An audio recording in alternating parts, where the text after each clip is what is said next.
Imagina você acordar e de repente sentir que não está conseguindo equilibrar a xícara de café na sua mão, que a mão está tremendo. Já passou por uma situação dessas? É um quebra-cabeça neurológico, né, amiga? Até porque é uma doença muito comum, que acomete muitos brasileiros. A gente está falando da doença de Parkinson. É saúde? Tá na mídia. E Saúde na Mídia está começando com esse assunto que afeta 200 mil brasileiros e várias pessoas ao redor do mundo.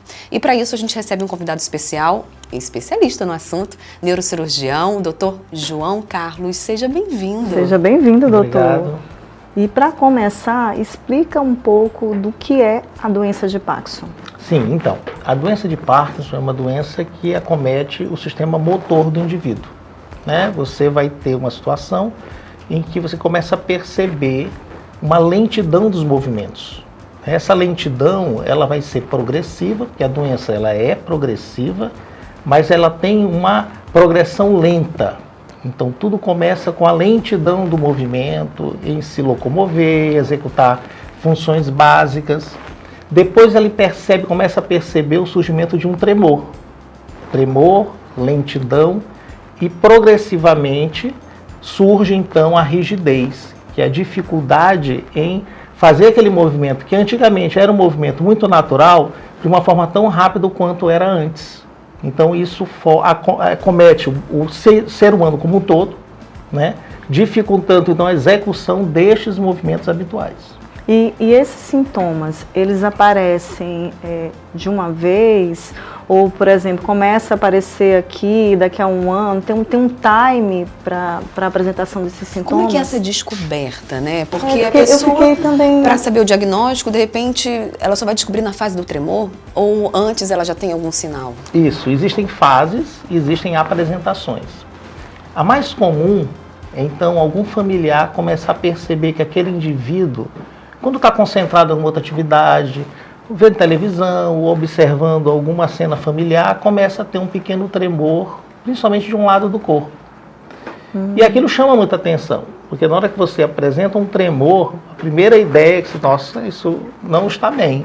Isso pode ser Parkinson. Além disso, o paciente pode começar a ter essa lentidão na execução das atividades. Isso também chama atenção familiar, certo? Diante desse cenário e a progressão, isso é muito interessante porque a doença de Parkinson tem essa característica da lentidão da apresentação dos sintomas, tanto que é um alerta. Quando esses sinais e sintomas aparecem de uma forma muito brusca, você já lança um alerta em que, será que isso realmente é Parkinson? E aí a função do especialista é que precisa avaliar bem esse paciente e a atenção do familiar. E você está sempre atento a esses sinais indiretos de alguém que se apresente com esses sinais e sintomas. E a pessoa se percebe que ela está tendo esse tremor? Geralmente é a família, quem está em torno, que percebe isso. É bem interessante porque como às vezes a gente não se percebe, né? Isso, a doença de Parkinson ela se apresenta principalmente uma idade mais avançada. É, isso que eu ia perguntar, se é só com os idosos. Não é só com os idosos, preferencialmente a partir da quinta, sexta década. Mas existem grupos que se apresentam com pessoas que apresentam Parkinson de uma forma mais jovem. Mas o idoso em si ele é mais tolerante quanto ao tremor, né? E até a lentidão. Ele se acha, isso é da idade, eu já estou tremendo, isso eu já vi alguém que tremeu e nem era Parkinson, eu não vou nem se alerta para isso. Preocupar com isso. Mas a partir do momento em que o tremor fica mais intenso, a lentidão começa a ser um empecilho e a rigidez, aí você vai ter outros sinais, outros sintomas que dificultam mais ainda a dinâmica do indivíduo, como a instabilidade postural. Ele que tinha um equilíbrio tão bom, já não tem tanto, já fica com medo de realizar algumas outras atividades que ele faria normalmente no cotidiano. E doutor, existe alguma causa para o surgimento da doença de Parkinson? Tem fator genético envolvido ou pode acometer qualquer pessoa? O fator genético ele existe em grupos específicos de indivíduos, principalmente pacientes mais jovens e que apresentam marcadores genéticos bem determinados. Mas, na realidade, a grande maioria, a doença de Parkinson, essa que é normalmente conhecida, ela acomete o indivíduo de forma não tão explicada quanto a causa, né? Nós sabemos que existem fatores genéticos, mas fatores genéticos associados a fatores ambientais. Claro, existem outros elementos que podem precipitar, como intoxicação por agentes metais pesados, defensivos agrícolas, mas na realidade a doença de Parkinson, nós não temos uma causa específica bem determinada para essa doença. E como é feito o diagnóstico? Quais são os exames necessários? Como é que é esse diagnóstico desde quando a pessoa já faz uma consulta com um neuro, não é isso? O que ela deve, qual que é o processo para esse diagnóstico preciso? Pois bem, o diagnóstico, é interessante que o diagnóstico da doença de Parkinson ele é essencialmente clínico. Então, uma boa avaliação neurológica, ela já faz com que o colega médico, o profissional capacitado, ele já tenha um caminho bem adiantado quanto ao diagnóstico, porque o diagnóstico é clínico. Ele se baseia, então, na apresentação clínica. Um paciente que tem um tremor, que teve um início progressivo, que acometeu principalmente um lado do corpo, preferencialmente depois foi progredindo, associado a uma rigidez e uma lentidão. E o outro dado muito interessante, que tenha uma boa resposta a uma medicação específica chamada dopamina. A resposta à dopamina é uma tradução de que falta dopamina, a maior causa não especialmente causa, mas elemento fisiológico, fisiopatológico da doença. A doença se apresenta porque o indivíduo passa a produzir e aproveitar de forma adequada a dopamina que ele tem. Então ele passa a produzir menos dopamina. Com isso, causa interferência no sistema motor. E a partir daí, se você der a dopamina, ele vai melhorar. Na doença de Parkinson, não nas outras doenças. Os exames, eles são secundários no sentido de diferenciar outras doenças. Nós temos alguns exames, chamados SPECT, ou a cintilografia, né, cerebral, a ressonância, que na verdade são utilizados para você fazer o diagnóstico diferencial de outras doenças, como os tremores, como as intoxicações medicamentosas.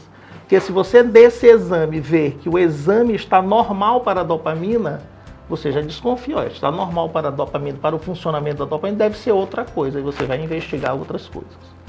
E existem outras situações que simulam Parkinson, né? Não é doença de Parkinson, mas parece, tem tremor, tem rigidez, mas estão acompanhados de outros sintomas, como muita instabilidade da postura, fenômenos autônomos, sudorese, alterações dos reflexos. Então são outras doenças que simulariam Parkinson, que não são Parkinson. E quando a gente fala de Parkinson, quais são os tratamentos disponíveis atualmente para melhorar a qualidade de vida desse paciente, para dar para ele uma tranquilidade maior durante esse processo? Sim, inicialmente nós temos que encarar o paciente parkinsoniano como um paciente clínico. Então, ele precisa, primeiro, preencher critérios, né, de diagnóstico de Parkinson, isso que a gente já falou. Normalmente, a partir dos 5 anos, a gente já consegue diagnosticar e fechar um diagnóstico de doença de Parkinson. O senhor fala a partir de 5 anos que ele está manifestando o primeiro sintoma? Os sintomas, porque Nossa. Antes desses 5 anos, a gente ainda existem algumas doenças, aquelas que eu cheguei a comentar, e que podem simular o Parkinson. Mas estatisticamente, no intervalo de 5 anos, tudo praticamente já se definiu.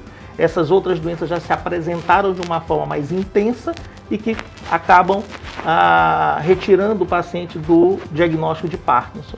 Então, a partir desse momento, você já tem um diagnóstico mais acurado. Mas não quer dizer que você já não tenha começado a estratégia do tratamento do parkinsoniano. Entendi. Então, essa estratégia inicialmente é medicamentosa. O que você vai fazer? Você vai, então, disponibilizar ao doente uma medicação que seja o precursor da dopamina. E a partir dali, aquela medicação vai se transformar em dopamina no organismo do indivíduo, do parkinsoniano, e a partir daí ele vai ter uma vida equilibrada.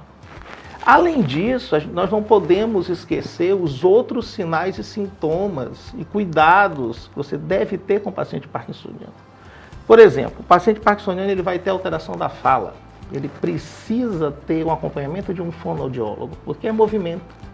A deglutição, que está totalmente integrada com a fala, ele vai ter distúrbio de deglutição, ele vai ter uma hipersalivação, ele vai ter dificuldade para engolir, com isso ele tem dificuldade para, após uma refeição, ter um descanso, ele pode ter um engasgo. Esse paciente, ele precisa ter uma terapia fisioterápica direcionada para que ele consiga estratégias de melhorar o comportamento motor, não tropeçar facilmente, não cair facilmente. Ele precisa se educar e manter essa educação quanto ao cotidiano, no sentido de ter um suporte com a terapia ocupacional. Não se fala tanto da terapia ocupacional, é fundamental.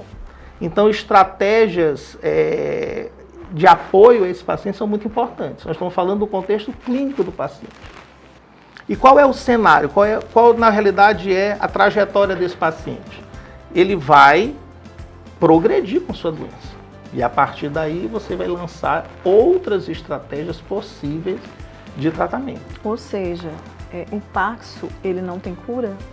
Ele não tem cura. Mas tem tratamento. Isso, ele tem um suporte de tratamento clínico, fisioterápico, assistencial e também cirúrgico, né? A cirurgia seria em qual ponto, doutor? A gente falou de tratamento clínico, medicamentoso, terapias, mas chega casos que a cirurgia é necessária? Sim. Na realidade, a cirurgia ela é um elemento hoje muito bem documentado, muito bem aceito na comunidade internacional. Já temos mais de 200 mil cirurgias no mundo afora para tratamento de sintomas limitantes do Parkinson. Então, a cirurgia ela é utilizada para melhorar a qualidade de vida do indivíduo. Quando o remédio, a medicação, ela não está conseguindo equilibrar do ponto de vista motor o indivíduo, você sugere, você imagina que aquele paciente possa se beneficiar com a cirurgia. E a partir daí você vai avaliar este paciente para saber se ele preenche critérios cirúrgicos. Então, o que melhora na cirurgia? O que melhora com a cirurgia são as flutuações motoras que ele tem com o tratamento clínico. Porque ele toma medicação, melhora, no final da dose da medicação ele piora. Aí tem que tomar uma medicação novamente. Melhora, piora, melhora, piora. Em uma determinada fase, a medicação vai deixar de ter esse efeito duradouro. E também vão surgir movimentos anormais induzidos pela medicação. São chamadas discinesias, movimentos atípicos e que acontecem pelo uso da medicação. A partir daí, o paciente também tem que fazer um teste para saber se ele ainda responde com a dopamina. E aí se oferece um teste específico em que ele melhora com a dopamina, mas ele tem as flutuações motoras. Então esse seria o cenário de um paciente que teria a indicação, né, em se sugerir uma cirurgia. Entendi. Eu até já assisti alguns vídeos, né? É uma cirurgia que ela é feita, né, com o paciente. É bem chocante essa cirurgia porque ela é feita com o paciente acordado, não é isso? Isso. E a gente consegue ver os tremores e é como se colocasse Explica melhor, doutor, pra gente. Sim. Porque o paciente, ele participa todo o tempo conscientemente da cirurgia. Perfeitamente. É uma cirurgia que o princípio da cirurgia, então, é estimular, é colocar um estimulador, um pequeno cabo, que em uma ponta desse, ele é todo isolado, na ponta deste pequeno fragmento de cabo, você tem eletrodos, você tem pontas ativas. Esses cabos, eles são implantados no cérebro, uma técnica extremamente moderna. Na realidade, o paciente é levado para um exame, chamado de tomografia. Esse exame, com um planejamento cirúrgico, ele se funde a imagem com uma ressonância. A partir daí, a gente leva o paciente acordado para o centro cirúrgico. Esse paciente se vai implantar a partir de estratégia de planejamento com um alvo específico, ou seja, tudo muito bem controlado. A introdução desse eletrodo, ele é de certa forma, você faz esse procedimento evitando estruturas nobres, vasos, então o risco de sangramento, o risco de complicações é muito pequeno, é praticamente nulo. E esse paciente é estimulado durante a cirurgia. Você conecta esse estimulador, esse cabo, em um estimulador, e você percebe na cirurgia a melhora dos sintomas de tremor, de rigidez durante o ato cirúrgico, com o paciente conversando. Isso é importante porque você consegue mapear perfeitamente o resultado do seu procedimento e você consegue mapear perfeitamente que não houve nenhum tipo de alteração ou de fenômeno indesejável naquele momento. Que bom, né? A gente traz um pouquinho de esperança, porque a gente está falando aí de uma doença que afeta não só, a gente fala de Parkinson, pensa logo nos tremores, mas é muito mais do que isso, né, doutor? A gente está mostrando aí que pode afetar outras situações, essa lentidão, dificuldade de fala, a dificuldade motora, que atrapalha totalmente a qualidade de vida dessa pessoa. E aí, quando a gente fala também de complicações de Parkinson, ela afeta também a saúde mental, doutor? A gente pode dizer que existem algumas situações, os impactos emocionais desse paciente, como é que a gente poderia avaliar isso e quais seria o nível mais grave, né, dessa doença? Sim, perfeitamente. Do ponto de vista mental, então a gente pode colocar do ponto de vista comportamental e mental, né? Então imagina um indivíduo que em um período que ainda está, num período ativo, né, começa a desenvolver fenômenos que vão impossibilitá-lo de exercer suas funções motoras. Então é um impacto emocional muito grande esses pacientes. Ele tem síndromes ansiosas, eles têm síndromes depressivas. Isso precisa ter um acompanhamento multiprofissional nesse sentido. A figura de um psicólogo, a figura de um psiquiatra também é fundamental, até porque, novamente, nós estamos falando de uma doença que vai progredir. Ela vai progredir do ponto de vista motor, ela vai progredir com fenômenos não motores e ela também vai progredir num estado muito avançado da doença com fenômenos psiquiátricos.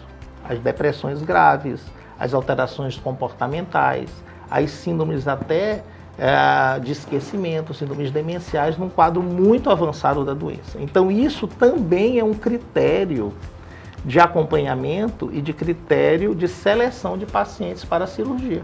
Então, o paciente para a cirurgia, ele precisa ser um paciente que ele vai melhorar com a cirurgia daquelas oscilações. Então, você tem que ter realmente essa visão de atenção multiprofissional, porque esses pacientes, eles podem flutuar o emocional, o comportamento, isso precisa realmente ser bem tratado. Na verdade, é uma doença que afeta todo o círculo, né? Toda a família, quem está ali perto, que tem que se adaptar à nova realidade, né? E é uma doença como a degenerativa, é até daquele filme, eu não sei se vocês, que é um pai que é cometido de Parkinson e a filha passa a cuidar dele. E a gente vê todos os entraves, assim, por que eu te perguntei? Porque no filme ele não se percebe no início que tem a doença, né? E a família que, ele esqueceu, ou ele tentou lembrar, e a família ali olha, ali nota. Então é uma doença que eu acredito que o tratamento de saúde mental não deve ser somente para o paciente, mas assim para todo mundo que está ali, porque é complexo, né? Sim, é complexo. Você existem. Adaptar toda uma casa, toda uma rotina, aos cuidados especiais, como você falou aí, tem que ter uma equipe multidisciplinar. Sim, né? Perfeitamente. Nós estamos habituados a acompanhar esses pacientes, a gente chama a doença de Parkinson, na realidade, é um pré-matrimônio entre o médico, eu diria um bimatrimônio, porque é o paciente, o médico e a família toda. Porque, na realidade, a atenção ela é multiprofissional, mas ela é interpessoal. Porque você não sabe o momento que aquele paciente vai instabilizar por algum outro fenômeno e que você vai ter que dar o suporte. Você vai ter que aconselhar o familiar. Existem instituições que têm um cuidado, associações que têm um cuidado de acompanhar familiares e todos os pacientes portadores de Parkinson, porque realmente a complexidade é enorme. Existe alguma coisa ou algo que você pode fazer para tentar retardar os avanços dessa doença e também, por exemplo, para prevenir, né? Quem está acompanhando a gente, está acompanhando aqui o Saúde na Mídia, já compartilha o nosso vídeo também com quem deve acompanhar essa matéria. Mas as pessoas querem saber, é possível evitar? É possível prevenir de alguma forma? Na realidade, não existe nenhuma medicação que possa ser endereçada à prevenção, né?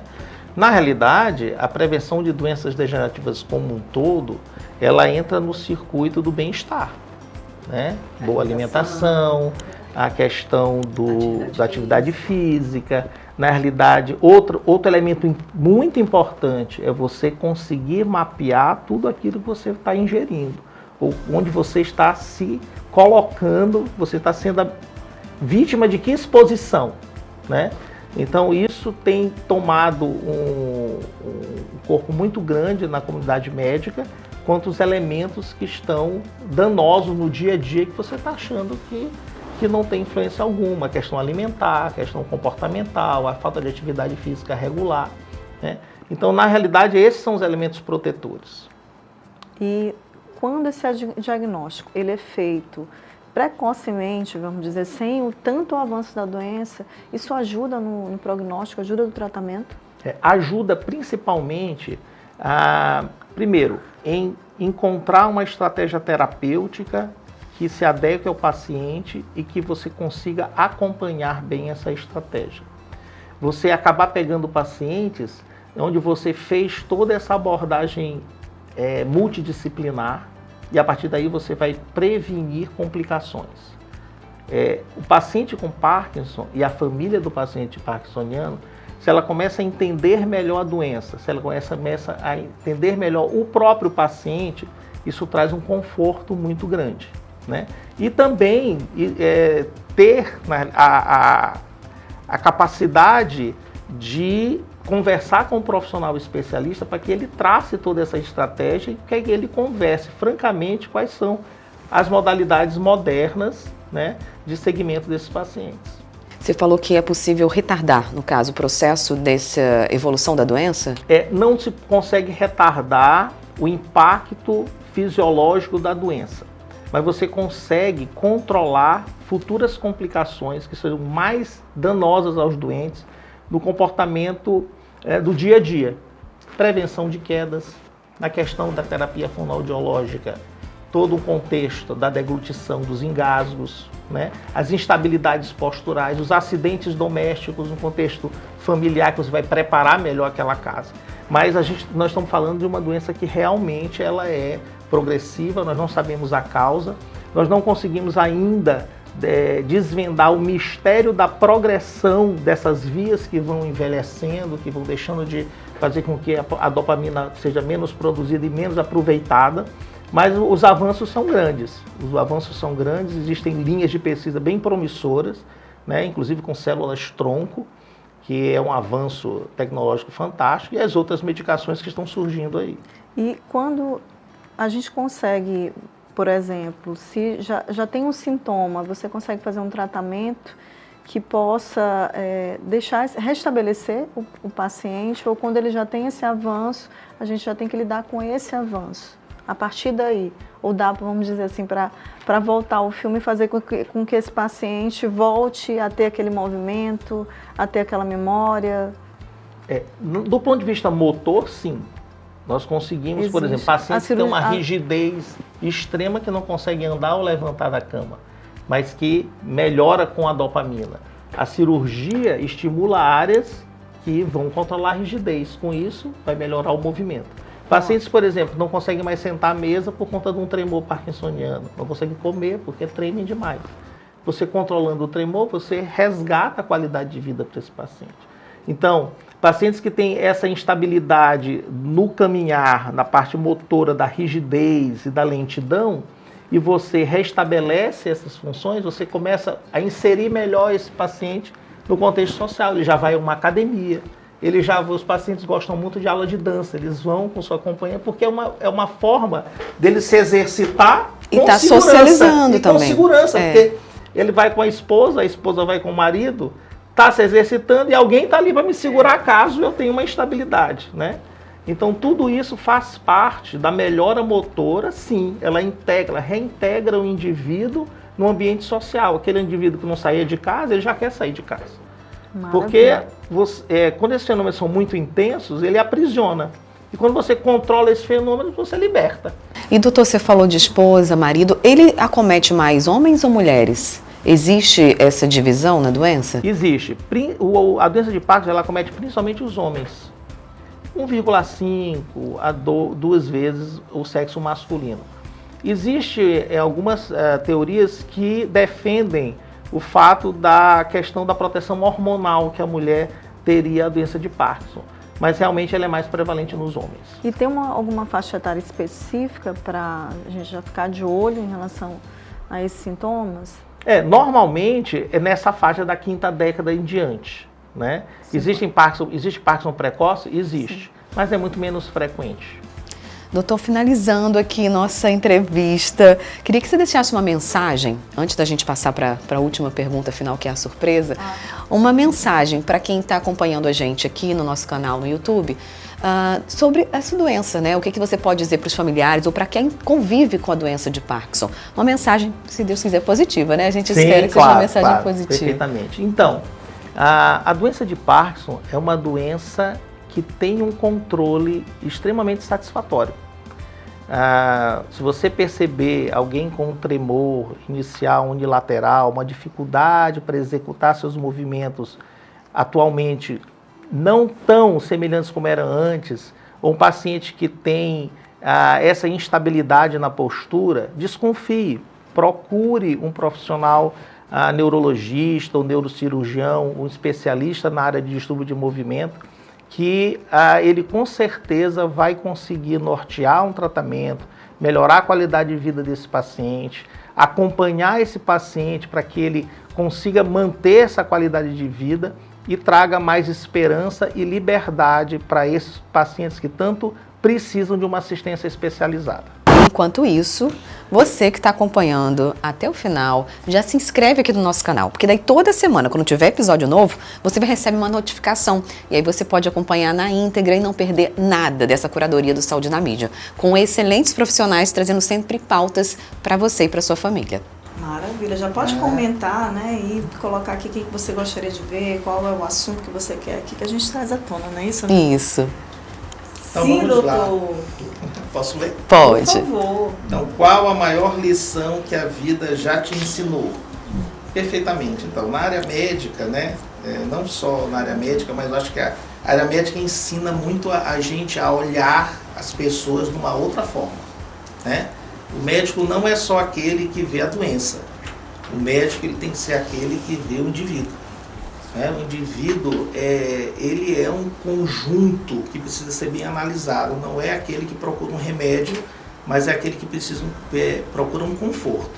Então, o maior ensinamento é que você precisa exercitar suas habilidades para que você consiga enxergar aquele dom que Deus lhe deu, que você consiga exercitar isso no seu próximo. Acho que a parte médica, na minha opinião, é isso. Aquilo que eu aprendi, eu tenho que exercitar para que eu traga um conforto ao meu próximo. E eu acho que isso é fundamental. Perfeito. Doutor, muito obrigada pela sua participação aqui conosco. A gente espera contá-lo outras vezes com você aqui também, para nesse bate-papo. Com certeza. Obrigada, doutor.